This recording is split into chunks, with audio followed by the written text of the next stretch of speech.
कह दूंगी कि ये राजभोग के बाद में ये कहीं न कहीं जाते, मैं शिकायत कर दूंगी।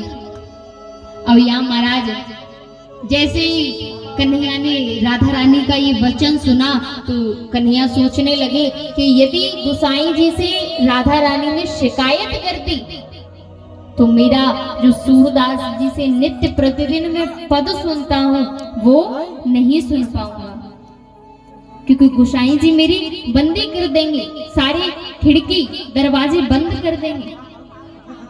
कन्हैया ने कहा, बोले ठीक है प्यारी, लेकिन मेरी एक शर्त है। क्या? बोले आप मेरे साथ जहां चलोगी वहां चुपचाप चलोगी, कुछ बोलोगी नहीं। राधा रानी ने कहा ठीक है। बोले चाहे कुछ भी हो जाए मौन रहना है, जहां मैं ले जाऊं वहां चुपचाप जाना है और चुपचाप मेरे साथ आना है। गोसाई जी पट खोले उससे पहले हमें वापस आना है, तुम जिद नहीं करोगे। राधा रानी ने स्वीकार कर लिया। या महाराज आज दोनों युगल सरकार सूरदास जी की कुटिया में पधारे और जैसे ही कुटिया में पधारे एक कोने में जाकर के बैठे, एक कोने में जाकर के बैठे। यहाँ सूरदास जी महाराज पद सुना रहे थे। आज उनको विदित हो गया कि आज मेरे पदों को श्रवण करने के लिए श्याम सुंदर आए हैं और किशोरी जी आई हैं।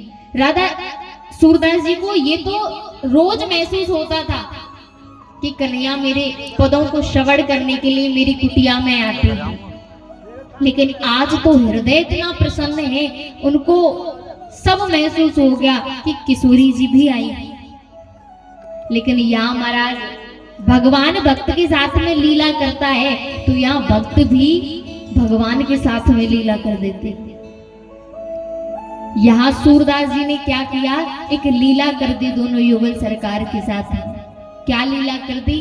पद जैसे ही विश्राम हुए अब तो महाराज सूरदास जी उठ करके चलने लगे, उठ करके चलने लगे। कन्हैया ने राधा रानी से कहा, बोले प्यारी जू अब तो चलो, अब तो पट खुलने को समय है गए। राधा रानी ने कहा, बोले नहीं प्यारे अभी नहीं। ये बाबा कहाँ को जा रहे हो? ये बाबा अंधो है या कुछ दिखाई तो देना है। अब ये जहां को जा रहे हो है या जाके स्थान पर पहुंचा करके फिर हम पुनः चलेंगे। कन्हैया ने कहा, बोले राधा रानी मैंने आपसे कहा था कि आप जिद मत करना, आप जिद मत करना, मैं तब बोलूं तब वापस आ जाना। राधा रानी ने कहा, बोले नहीं प्यारे जू मैं चलूंगी, लेकिन ये बाबा जहां को जा रहे हो या के स्थान पर पहुंचा करके मैं चलूंगी। बहुत जिद की, लेकिन महाराज राधा रानी हट पकड़ करके बैठ गई, नहीं जाने दे रही हैं श्याम सुंदर को। अब तो आगे आगे सूरदास जी जा रहे हैं, पीछे पीछे दोनों युगल सरकार जा रहे हैं। अब महाराज आगे एक बड़ा गहरा गड्ढा आया। अब सूरदास जी को तो सब विदित था। कहते हैं सूरदास जी को दिखाई नहीं देता था, लेकिन जिसका कोई नहीं होता है उसका भगवान होता है। जो अपने आप को भगवान को सौंप दे फिर भगवान उसे कभी मुसीबत में डूबने नहीं देते। भगवान कहते हैं कि जो तू चाले एक पग में चालू पग 60, जो तू कर रो काट 100 में लोहे की लाठ।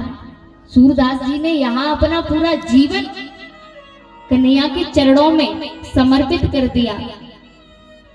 पर यहाँ महाराज कन्हैया थोड़ी सी देर कर देते हैं कृपा करने में, लेकिन किशोरी जी देर नहीं करती हैं। यहाँ कन्हैया को यही डर था कि अभी इस भक्त के ऊपर कृपा ना करें, अभी इस भक्त के ऊपर कृपा ना करें, इसे और तड़पने दें, इसे और मेरी याद में व्याकुल होने दें। यहाँ महाराज कन्हैया समझ रहे हैं कि सूरदास जी कोई लीला कर रहे हैं राधा रानी से बार बार कहा, बोली लाडली जी आप चलो यहाँ से, इस भक्त के ऊपर अभी आप कृपा मत करना, ये सब अपने आप देख लेगा। राधा रानी ने कहा, बोले प्यारे इसके सामने एक बड़ा गहरा सा गड्ढा है, इसे यदि आप नहीं बचाओगे तो ये डूब जाएगा। या महाराज कन्हैया ने कहा, बोले हे स्वामिनी जी इसको सब पता है, ये अपनी लाठी के सहारे चल रहा है, इसको सब विदित हो जाता है कि कहाँ गड्ढा है, कहाँ चलना है, कहाँ नहीं चलना, आप इसे रास्ता मत बताओ। राधा रानी ने कहा, बोले नहीं प्यारे ये गिर जाएगा। यहाँ महाराज दोनों में ये बातें हो रही थी, इतने में तो सूरदास जी उस गड्ढे में गिर गए। और जैसे ही महाराज सूरदास जी उस गड्ढे में गिरे, बड़े जोर से आवाज लगा रहे हैं, अरे लाला मोकू कोई बचाओ, कोई यहाँ हो तो मोकू बचाओ, मोकू या गड्ढे में से निकालो। अब तो महाराज राधा रानी कन्हैया से कह रही हैं कि हे प्यारे मैंने आपसे कहा था कि इस बाबा को रास्ता बता दो, इसको बता दो कि सामने गड्ढा है, लेकिन आपने नहीं बताया। अब इस बाबा को इस गड्ढे में से निकालो। या महाराज कन्हैया ने कहा, बोले नहीं कोई गांव का आएगा तो वो निकाल देगा, यदि हम इसको निकालेंगे तो इसको पता चल जाएगा। राधा रानी ने कहा कि सूरदास जी को दिखाई नहीं देता, क्या पता चल जाएगा। या महाराज कन्हैया ने कहा, बोले बाबा कहाँ है गए हो। अब जैसे ही इतना कहा महाराज सूरदास जी का हृदय बड़ा प्रसन्न हुआ, क्योंकि जो कन्हैया का स्वर था वो बड़ा मीठा था, सीधा हृदय को स्पर्श कर रहा था।